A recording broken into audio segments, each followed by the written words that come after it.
Please remember to post a like, subscribe to my channel, and hit the notification bell so you can always get my latest travel videos.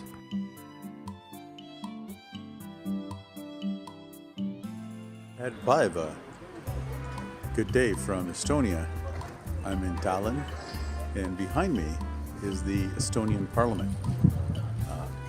And in front of me is the Alexander Nevsky Cathedral, which I'll show you in a minute.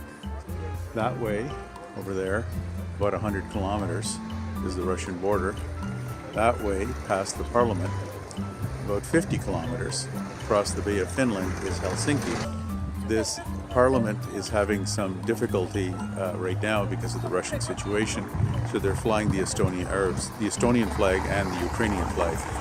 I'll show you some more.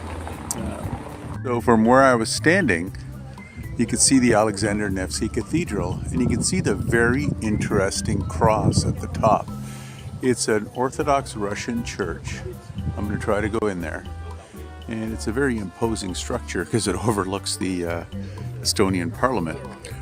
But that is the Russian church. And the interesting cross at the top has a crescent on it, which I think is left over in the Mongolian days, from when the Mongols ruled Russia.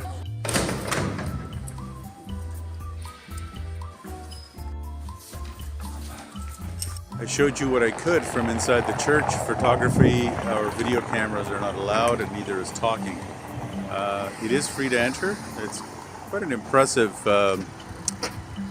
Russian Orthodox church.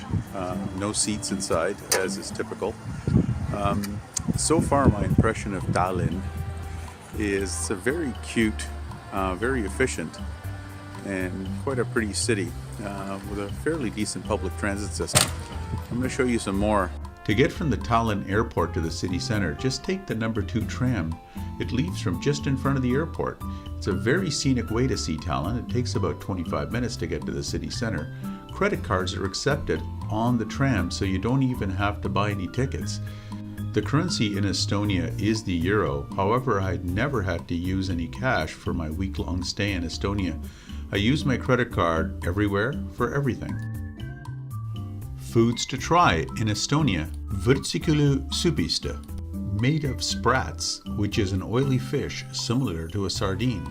The sprats are pickled in a spicy brine, served on rye bread with lots of garlic, cream cheese, garnished with dill, green onion, and a slice of boiled egg. It's a unique food with a unique flavor, a must-try when visiting Estonia. Perukas are Estonian dough pockets. They can be baked or fried. The dough can be a flaky puff pastry or regular bread dough. The fillings are mostly meat, ham, cabbage, and carrots. Verst is Estonian blood sausage and the country's national dish. It's a typical winter meal, usually served during Christmas. The blood sausages are roasted together with potatoes. The sausage consists of pig's blood, barley, onions, allspice, and marjoram. Verst is topped with cranberries or lingonberries. I'm here for the next few days, and I'll be doing some day trips, but I'll keep you posted about Tallinn, and I'm going to share more today in this video. On my way to my next stop, I just found the Canadian Embassy. There's the Canadian flag, Canadian coat of arms. About a 3-story building. Fairly large. One of the famous landmarks is this building here, which is Toompea Castle, which was a castle during the medieval days. It is now part of the Estonian Parliament, so I can't take you inside of it. But it's got quite a view, which is what it was designed for. It's a high town, a high place, so you can see all of Tallinn. The blue in the distance, that is the Baltic Sea, and way over there in the distance are cruise ships, and of course container ships. Little school down below, obviously they're playing basketball and something, but yeah. So this is Toompea Castle. I'll keep going. This is another lookout spot with park benches And just a little bit further away from the castle over there, you can see the tower. I just walked this way. The Canadian Embassy is here, the pink building. And as you can see, it's that's the Baltic Sea over there. So you can see how close we are to the sea. And you can see a little bit of Tallinn from here. Beautiful park down below. Way to my next destination, I found a public washroom. They're only 20 cents to get in. The rest of Europe, it costs €1 to €2, 20 cents. And it's perfectly clean. It was pretty nice. So I'm going to be going to the next spot, which is St. Mary's. The next stop is St. Mary's Cathedral. It's a medieval church built in the 13th century. It's going through renovations, obviously, so the front entrance is closed. I'm going to try to go in the side entrance and see what I can find. I'm inside the church. It's a Lutheran church, not a Catholic church. Again, built during the medieval times, 13th century. And they do allow you to videotape and photograph in here. So I'm just going to show you several coats of arms on the walls. Kind of looks like an old hunting lodge. There's quite a few plaques and of course a huge pipe organ. Cost €2 to enter. Fairly cheap. And you get a booklet for free with it if you come in, which I'll bring back with me. Section of the old town is called the Danish King's Garden. Doesn't look like a king would spend much time here, but it is absolutely beautiful. These medieval walls, these bronze statues of these medieval monks, and a pretty little garden and a beautiful pathway. It's a very, very pretty old town in Tallinn. The history of Estonia is a ping pong ball between the Swedes, the Danes, and the Russians. And they only got their independence in 1989. So they have quite a bit of history. And there's a lot of Russians who live here, not as many Danes or Swedes. So they're having some tension these days. But over here, you can see the downtown. And I went through the downtown in order to get from my Airbnb to here. But it's a very modern looking downtown.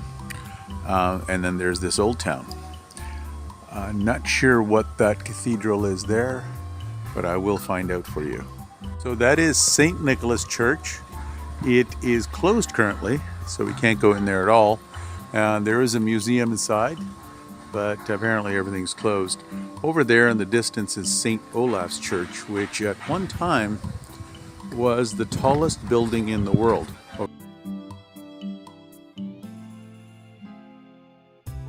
Over there with the spire.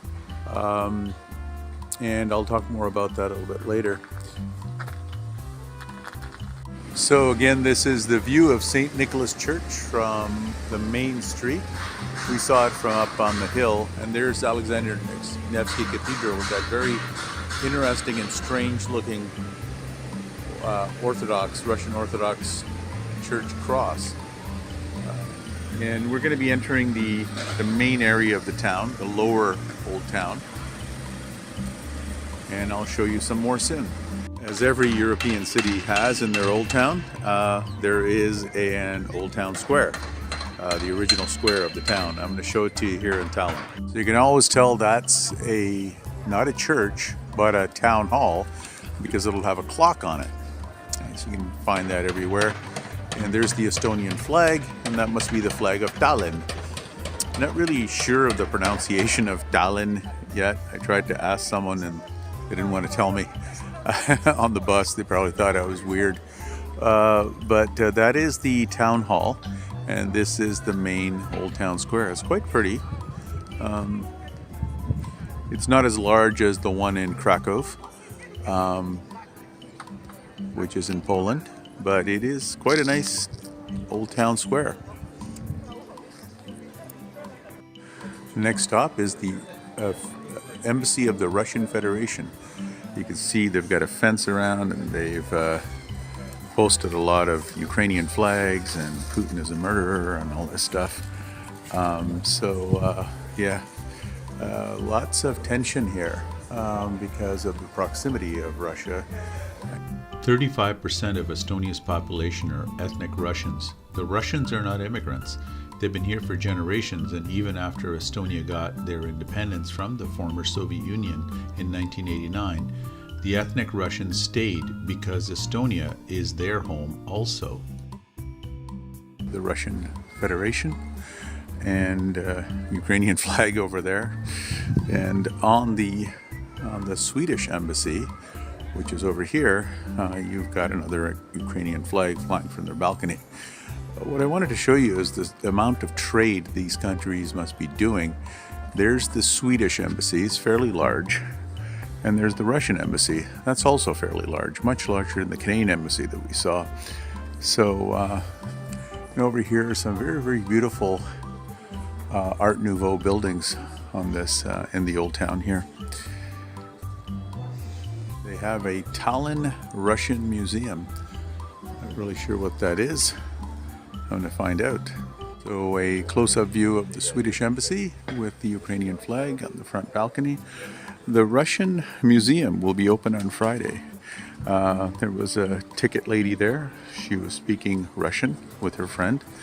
There's lots of Russians who live in this city. So it's interesting. So they have a history museum about Russia. One of the tourist attractions is the former KGB prison cells. So apparently the prisons were down here, and it says, "We are open, come on in." That's pretty funny. I'm gonna go in. So these are the prison cells. You can see inside, what the living conditions were. Obviously there was a toilet in there. It was a holding cell for the KGB when they questioned people. And they have a history here as to what happened, how Estonia became a republic of the Soviet Union, and some of the people that came in here and how they fared. So these were holding cells for people that basically didn't agree with the politics of Soviet rule. Well, that was an interesting place. It was small, but pretty descriptive as to the type of intimidation and torture the KGB used, and what the net result was, and when it started, and finally when it ended. One interesting thing is that one of the prison cells is the public restroom. So that was pretty funny when I went in there. And it's kind of funny because you have to lock the door behind you. Yeah, so that was amusing.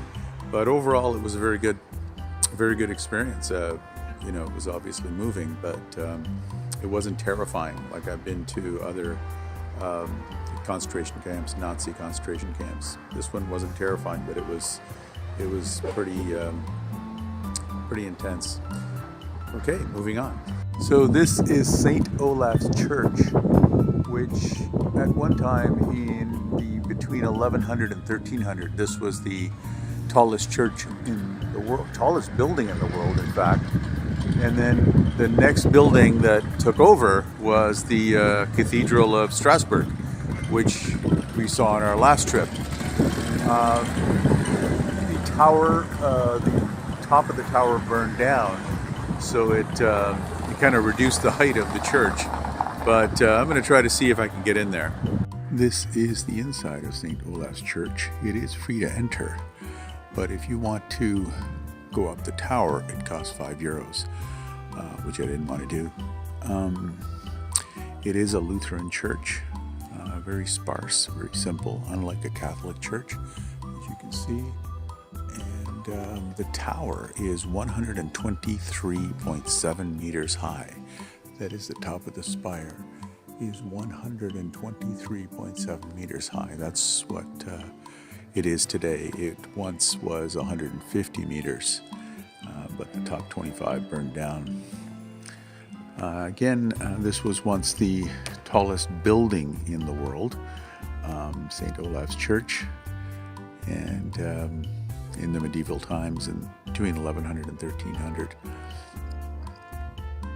I'm going to end my tour today at St. Olaf's Church. Hope you enjoyed the video, and if you'd like to see more of Tallinn, let me know. Happy to show it to you. That's it for today. Thank you. Please subscribe, post a like, and hit the notification bell for future videos.